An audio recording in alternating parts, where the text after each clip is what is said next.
Her name is Nkechi. She is 31 years old and she sells fabric and ready-made clothing from a stall in the main market in Aba, Abia State. She has been doing this since she graduated from a polytechnic 6 years ago and realized that a job in her field was not coming. She exports modest quantities to Cotonou buyers on good months. On bad months, she covers rent and electricity and not much else. Aba is in the southeast. It is a commercial city that punches far above its size, a manufacturing and trading hub that sends goods across West Africa. Its people are known for resilience, for hustle, for political independence. Aba is not a city that is easily told what to do. In 2023, Nkechi's polling unit gave Peter Obi margins that made the national data look understated. Her community voted for its own. In 2026, she is watching the political news differently from the way she did in 2022. Back then, everything felt new. A candidate nobody expected, a movement nobody had seen before. The first time her community felt that someone in Aso Rock might actually think about people like her. Now, she is watching more carefully. She is watching which states are genuinely in play. She is trying to figure out, because she has better political instincts than most analysts give ordinary Nigerians credit for, which states will actually decide this thing. What Nkechi is doing is exactly what this video is about. Not every state matters equally in a Nigerian presidential election. The 6 states that will decide 2027 are specific, identifiable, and analytically defensible. And if you understand those 6 states, why they matter, what is happening in each of them, and what each candidate needs from each of them, you understand the 2027 election better than most people commenting on it publicly. Before we go deeper, I just want to say thank you. Since NaijaNewsWatch started, the support, the comments, the likes, and every single subscription have helped this channel grow beyond what I imagined. If you have been enjoying these in-depth political breakdowns and you want to see more videos like this, the best way to support the channel is by subscribing. It really motivates me to keep researching, digging deeper, and bringing you clear, fact-based analysis. Now let us get into the story, because what happens next changes everything. Let us set the foundation, because to understand which 6 states matter most in 2027, you need to understand the constitutional and electoral logic that makes some states swing states and others locked columns.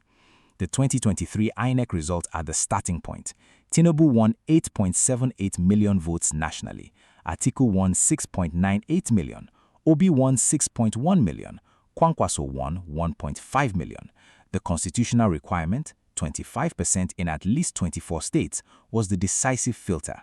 Tinubu met it. The opposition candidates individually did not. Now, here's the framework for identifying which states matter in 2027. A swing state for this analysis is a state that meets at least 2 of 3 criteria. First, it is large enough, by registered voter count, that its presidential results affect the national total significantly. Second, its 2023 presidential result was genuinely competitive, meaning the margin between the first and second place candidates was less than 15 percentage points, or the results diverged significantly from the state's expected partisan alignment. Third, its political environment in 2026 has been disrupted through governor defections, through emerging community resistance, or through new coalition dynamics that make the 2027 results different from a simple extrapolation of 2023. Using these criteria, the 6 states that could decide 2027 are Kano, Lagos, Rivers, Plateau, Nasarawa, and Benue. Each of these states represent a genuinely contested, high-consequence electoral battleground. Each of them can go multiple ways, and the aggregate result across these 6, more than any other single political variable, will determine who enters Aso Rock in 2027. Now, let us look at the constitutional rules that make these 6 states so consequential. Section 134, subsection 2 of the 1999 Constitution requires that a winning presidential candidate secure not just a plurality of total votes, but at least 25% of valid votes cast in at least 24 of Nigeria's 36 states. This is the spread requirement that makes Nigerian presidential elections uniquely geographical.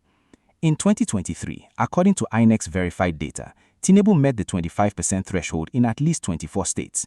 His opponents individually did not because they lacked total votes, but because their votes were geographically concentrated. Obi's 6.1 million were disproportionately in the southeastern Lagos. Atiku's 6.98 million were disproportionately in the north. Neither individually met the threshold in enough states. The 6 swing states in our analysis are particularly consequential because of where they sit in the spread requirement calculation. Kano alone has the largest voter registration of any state in Nigeria, meaning its contribution to any candidate's total vote is enormous.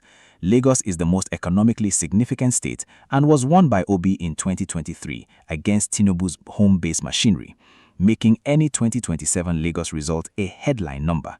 Rivers is the most contested South-South state in active political tension between Fubara's network and Wike's Rainbow Coalition. Plateau, Nasarawa, and Benue are 3 of the Middle Belt states that produced unexpected Labour Party results in 2023, raising the question of whether those results can be replicated on the NDC platform in 2027. The second legal dimension is party platform stability.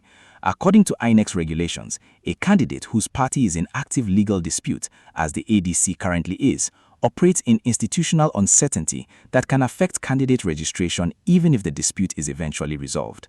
The 6 swing states therefore intersect with the platform stability question. Any state where the opposition needs a strong result requires a stable, legally clean platform to deliver it. Now, let us go deep, state by state, with the specific dynamics that make each of the 6 consequential in 2027. State 1. Kano. Kano is Nigeria's most registered voter-dense state. According to political analysts, its political dynamics currently are shaped by 3 competing forces: the Kwankwasia movement, the APC state government under Governor Abba Yusuf, and the NDC's vice presidential candidate Kwankwaso, who sits at the intersection of both. According to Guardian Nigeria's analysis of Kano 2027 dynamics, Kwankwaso performed at 58.4% in Kano in 2023 as NNPP presidential candidate. He is now NDC's vice presidential candidate.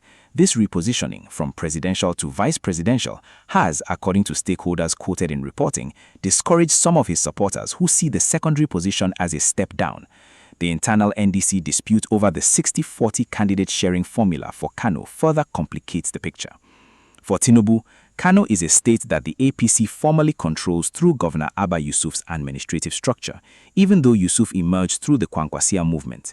The intra-APC Kano dynamic, whether Yusuf's administration mobilizes for Tinubu or for his own political interests, is the most important single institutional question in the state.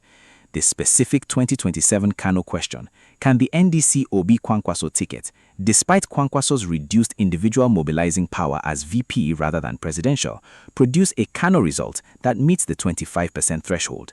A strong Kano result for the NDC would be the single most powerful demonstration that the no-governor model can work at northern scale. State 2. Lagos. Lagos is the most economically significant state in Nigeria, with the highest concentration of the urban educated middle-class voter that we have identified in previous videos as the most convertible APC demographic. In 2023, Peter Obi won Lagos in Tinubu's home base against the deepest APC machine in the south. That result is the single most important data point for understanding the 2027 Lagos battle. The 2027 Lagos battle is between the APC structural advantage, which remains formidable, with Governor Sanwo-Olu's machinery intact and Tinubu's personal relationships with Lagos community leaders deeply embedded. According to a political analyst quoted in reporting, Tinubu still retains influence among governors, lawmakers, and traditional political networks built over decades. That influence is real. It coexists with the documented fact that in 2023, Lagos chose Obi over the candidate who built its political infrastructure. The 2027 Lagos result will tell you which is stronger, the structural loyalty to an incumbent machine or the preference vote of the urban business and professional class that Obi won in 2023 and has experienced 3 more years of economic pain since then. State 3. Rivers. Rivers is the most politically complex state in Nigeria in 2026. The Fubara-Wike conflict, which we have covered extensively, means that the APC's formal control of Rivers through Fubara's alignment is an unstable alignment. According to media reports in June 2026, the peace arrangement between Fubara and Wike is showing signs of strain. Fubara has been endorsing assembly candidates loyal to his network rather than Wike's. Wike has accused him of breaching the deal. Rivers is also the state where, according to the BBC investigation we referenced in our Rivers State video, the INEC 2023 data showed Obi performing strongly, making it one of the South-South states where community-level preference vote diverged from the PDP governor's expected alignment. The specific 2027 Rivers question: if the Fubara-Wike fracture goes public before the presidential election, and if opposition candidates can activate the Ijaw community-level resistance that has been documented as building across the South-South, Rivers State could deliver a result that the APC's formal governor control does not predict. State 4, Plateau. Plateau State is the clearest 2023 swing state in the North Central.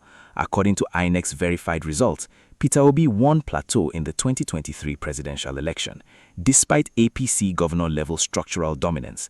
The result was driven by the Middle Belt Christian community's response to the Muslim-Muslim ticket and Obi's specific appeal to the North Central's minority Christian populations. In 2026, the conditions that produced the 2023 result are still present. The farmer-herder crisis in Plateau has not been resolved. The federal security response has not satisfied community leaders. The Muslim-Muslim ticket remains in place, and the NDC's vice presidential ticket configuration, Obi from the Southeast Christian tradition, still activates the same protective community voting that drove 2023 behavior. The specific 2027 Plateau question: can the NDC rebuild the Labour Party's 2023 Plateau result on the new platform when the ballot paper says NDC rather than LP, and when the party has fewer formal structures in the state than Labour Party's volunteer network produced in 2023? State 5, Nasarawa. Nasarawa is where the most precise 2023 swing state evidence lives.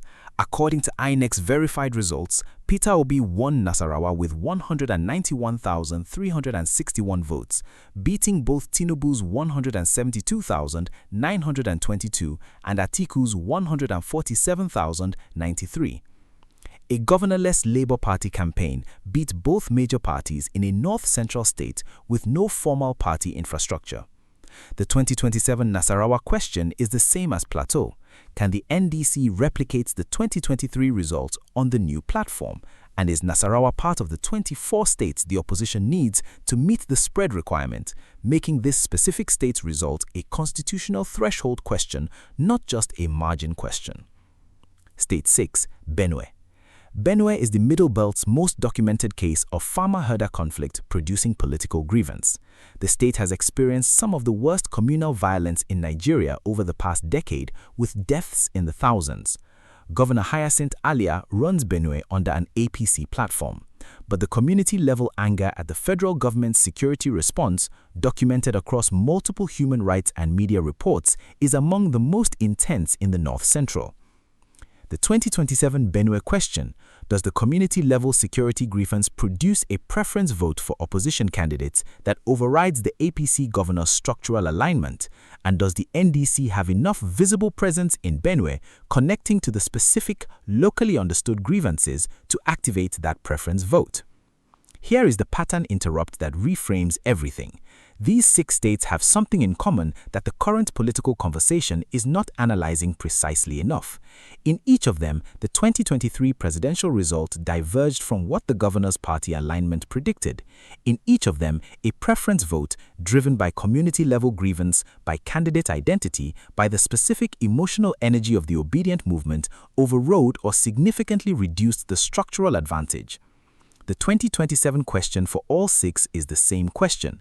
Does the preference vote persist on the NDC platform, and is the NDC building the structural support, the ward presence, the coalition agents, the trained party agents that the Labour Party's volunteer network supplied organically in 2023?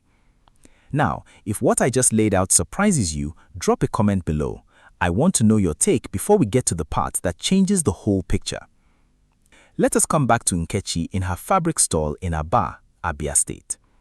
She's watching the political news, trying to figure out which states will actually decide this thing. She has good political instincts. She knows that Aba itself, in Abia State, is not one of the 6 swing states in this analysis. Abia State went to Obi in 2023 with large margins and is likely to do so again in 2027, regardless of most political developments. It is not a swing state, it is a locked column for the opposition. But Nkechi cares about the 6 swing states for a specific personal reason. She knows that if Lagos goes Obi again, if the urban, educated, economically exposed voters in the biggest city in Africa choose the same candidate as Aba, the moral and practical argument for a southern-led administration gains a specific, undeniable weight that the North cannot dismiss as ethnic voting. She knows that if Kano goes with the NDC ticket through Kwankwaso's northern network, the presidential result has a national legitimacy that transcends the southeast base. For ordinary Nigerians like Nkechi, the 6 swing states are the 6 places where 2027 is genuinely being decided, not in government house meetings, not in press conference statements, but in the choice of individual voters who live in Lagos markets and Kano workshops and Benue farming communities and Plateau classrooms. Those choices, aggregated across 6 states with the specific dynamics we have just mapped, will produce the 2027 result. The international dimension of the 6 swing states is specific and connects to Nigeria's position in global democratic monitoring. International election observers, the African Union, ECOWAS, the European Union, and the Carter Center will deploy observation missions to Nigeria for the 2027 election. Their coverage will disproportionately concentrate on states where competitive electoral dynamics are most visible. The 6 swing states we have identified, particularly Lagos, Rivers, Kano, and the Middle Belt Trio, are exactly the states where observer coverage will be most intensive because they are the states with the most documented pre-election tension and the most consequential result implications. The specific Lagos result will receive more international attention than any other single-state result in 2027. A candidate who wins the presidency but loses Lagos, as Tinubu did in 2023, enters office with a specific, internationally documented deficit of legitimacy in Nigeria's most economically visible city. A candidate who wins Lagos while winning the presidency has a mandate that is harder to dispute both domestically and internationally. For Nigerians in the diaspora, the 6 swing states are a specific advocacy map. Diaspora Nigerians from Kano, from Lagos, from Rivers, from Plateau, from Nasarawa, and from Benue, whose families and communities are in exactly these 6 states, are the diaspora constituencies whose family conversations, financial remittances, and social media communications can most directly influence the preference vote in those communities. If you are diaspora from any of these 6 states, you are living in the most politically consequential diaspora constituency in the 2027 cycle. Let me address what people on every side are getting wrong about the 6 swing states. The first misconception from opposition analysts is that because these 6 states showed preference vote independence in 2023, they will automatically replicate that behavior in 2027. The 2023 Labour Party results in Plateau, Nasarawa, and Benue were produced by a specific combination of conditions: the Muslim-Muslim ticket activating community defensive voting, the obedient social media movement activating first-time voters, and the Labour Party brand visibility on the ballot paper. In 2027, on the NDC platform, with the same Muslim-Muslim ticket but a less visible brand and less structural support, some of those conditions are weaker.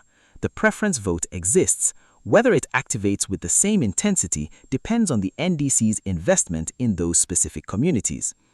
The second misconception from APC strategists is that governor control of Kano, Lagos, and the 3 Middle Belt states gives the APC clean presidential deliveries in all of them. The 2023 results, as we have documented throughout this video series, show that governor control and presidential voter behavior can diverge significantly. Rivers is in active internal tension. Plateau went to Obi despite APC structural dominance. Nasarawa went to Obi despite every structural indicator. Lagos went to Obi despite being Tinubu's home city. The APC's structural advantages are real, they are not guarantees. The third misconception from those who reduce Nigerian presidential elections to ethnic arithmetic is that these 6 states are predictable based on their ethnic or religious composition. Kano is not simply Muslim North equals APC. In 2023, Kano won Kano at 58% on NNPP. Lagos is not simply Yoruba equals APC. Obi won Lagos in 2023. Plateau is not simply Middle Belt equals PDP. Obi won Plateau on Labour Party. The 6 swing states reward candidates who understand their specific community dynamics, not those who apply broad ethnic or regional labels and expect them to deliver. Here is what to watch. In each of the 6 states, the signal that tells you which way 2027 is going. Kano, watch the NDC's internal power sharing resolution. If the Kwankwaso NDC dispute is settled and the 60-40 formula produces a credible Kano candidate slate, the NDC's Kano result in 2027 will be strong. If it is not settled and Kwankwaso either exits NDC or operates as a demotivated VP candidate, the Kano result collapses. Lagos, watch independent polling in Lagos's major LGAs, particularly the mainland LGAs where the business class and educated professionals are most concentrated. Any credible poll showing Obi ahead in those specific LGAs in the second half of 2026 would signal that the 2023 economic pragmatist conversion is still active. Rivers, watch the Fubara-Wike relationship. A formal public split between them before the 2027 primary season would fracture the APC's Rivers delivery machine and open space for the opposition to compete at the margins needed for the 25% threshold. Plateau and Nasarawa, watch whether NDC establishes ward-level party structures in these specific states.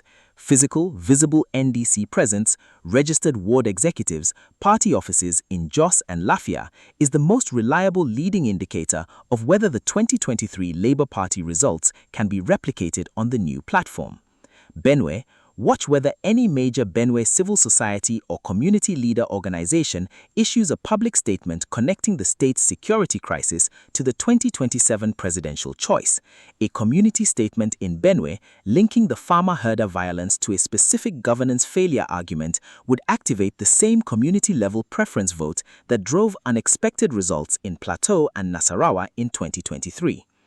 Best case scenario for the opposition across all 6, Kano delivers NDC through a resolved Kwankwaso NDC arrangement.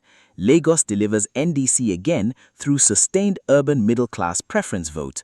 Rivers fractures and the opposition meets the 25% threshold there. All 3 Middle Belt states replicate 2023 on the NDC platform. The 6 swing states together give the opposition enough total votes and geographical spread to meet the constitutional threshold. Worst case scenario for the opposition. The Kwankwasio NNBC dispute produces a demotivated Kano campaign.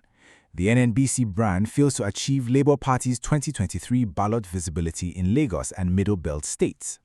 The APC's Rivers machinery holds despite the Fubara-Wike tension. The opposition wins the 6 swing states' preference votes but cannot translate them into counted ballots because the collation-level coverage is too thin. Tinubu wins again with the same constitutional mathematics as 2023.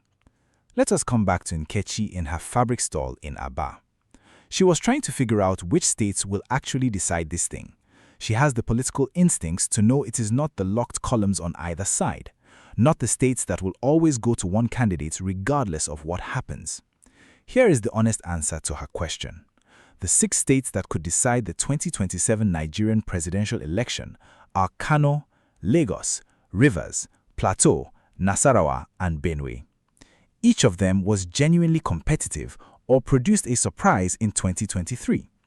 Each of them has specific 2026 dynamics, the Kwankwasio tension, the economic pragmatist conversion, the Fubara-Wike fracture, the Middle Belt farmer-herder grievance that make 2027 different from a simple repeat of 2023. And each of them requires specific, deliberate investment from the opposition in ward structures, collation agents, community engagement to activate the preference votes that are available. My measured conclusion: these 6 states are not equally certain. Kano is the most uncertain because the NNBC's internal dispute could suppress it. Lagos is the most nationally visible because its presidential result is the clearest measure of whether the incumbent economic pain has converted his own city. Rivers is the most internally complex because the Fubara-Wike tension introduces a variable that no campaign strategy can fully control. And the 3 Middle Belt states are the most directly comparable to 2023, the closest test of whether the governorless model can build on its previous results in communities that have already shown they are willing to vote independently. The question I want to leave you with is this: From the 6 states we have just mapped together, which one do you think is the most genuinely in play in 2027, and which one do you think the opposition is least prepared for? Drop your honest answer in the comments. Before you go, I just want to sincerely thank you for spending your time with NaijaNewsWatch today. Your support means more than you probably realize. Every view, every thoughtful comment, every like, every share, and every subscription helps this channel continue to grow and gives me the motivation to keep researching and creating balanced, in-depth documentaries about Nigerian politics. If today's video gave you a clearer understanding of what is happening beyond the headlines, please share it with someone who would appreciate it too. Thank you for being part of this community. I will see you in the next documentary. Until then, stay informed, keep asking questions, and as always, stay sharp.